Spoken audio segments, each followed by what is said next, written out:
अपने यहाँ एक बहुत चर्चित शेर है कि ये सियासत है, माहौल बनाए रखिए, दिल मिले ना मिले पर हाथ मिलाए रखिए। कांग्रेस और समाजवादी पार्टी के बीच अब हाथ मिलाने वाली भी नौबत नहीं है, दिल तो मिलाना दूर की बात है। ऐसा लगता है कि कांग्रेस और समाजवादी पार्टी के रिश्ते अब टूटने के कगार पर हैं और आने वाले लोकसभा चुनाव के लिए जो इंडिया गठबंधन बना था वो उत्तर प्रदेश में मूर्त रूप लेने से पहले ही टूट जाएगा।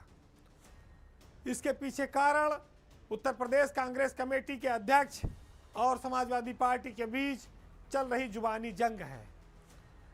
हालांकि केंद्रीय नेतृत्व ने रोक लगाई, लेकिन उसके बावजूद कांग्रेस के अध्यक्ष अजय राय सपा के खिलाफ बयानबाजी करते रहे। ऐसा लगता है कि कांग्रेस उत्तर प्रदेश के मामले में दोहरी रणनीति पर काम कर रही है। एक तो वो 5 राज्यों के चुनाव परिणाम को देखना चाहती है, 4 दिसंबर को जो रिजल्ट आएगा। दूसरा, इस आधार पर वो यूपी में मुसलमानों का वोट अपनी ओर खींचने की कोशिश में लगी है, जिसके बाद उसे महसूस होता है या लगता है कि समाजवादी पार्टी से ज़्यादा बहुजन समाज पार्टी उसके लिए लाभदायक होगी। अब ये बात जरूर है कि कांग्रेस खाली उम्मीद में ऐसा कर रही है या उसकी मायावती से अंदर खाने कोई बात हुई है। और खटास की वजह भी मध्य प्रदेश का चुनाव बना।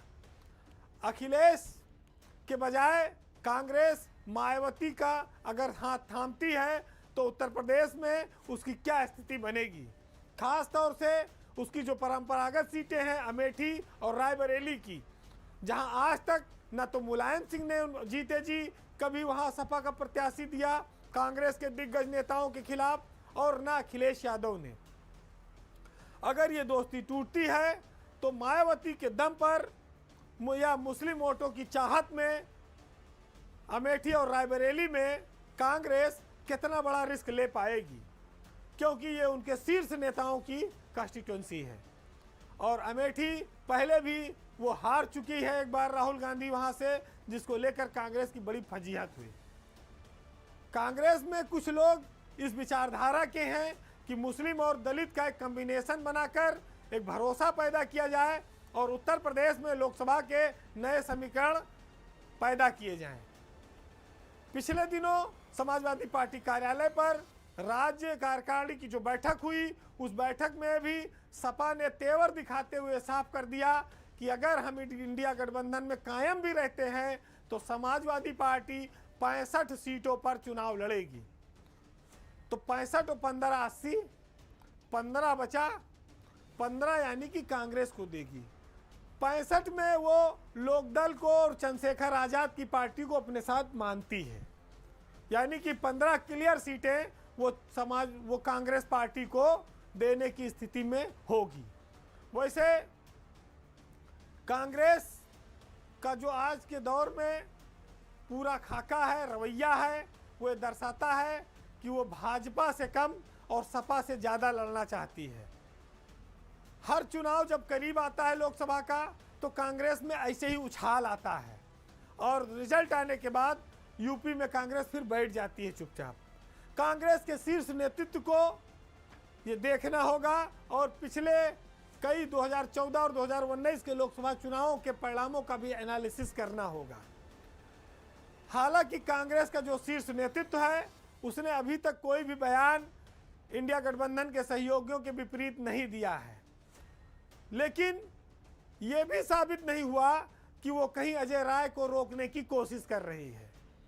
दोनों बातें विरोधाभासी हैं और ये कहा जा सकता है कि कांग्रेस गुड़ तो खाना चाहती है पर गुलगुले से परहेज रख रही है।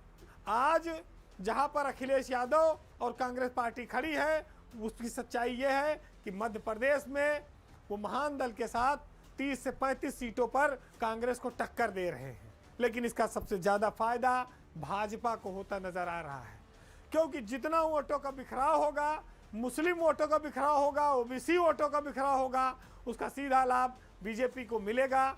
जो बीजेपी इंडिया गठबंधन को लेकर सशंकित थी, उसकी मजबूती को लेकर अब उसके मन में ये बात आती है कि हम 75 प्लस लोकसभा की सीटें आसानी से जीत सकते हैं। ये सब खाली 80-80 पर तैयारी की बात कर रहे हैं। हम 75-80 को जीत सकते हैं।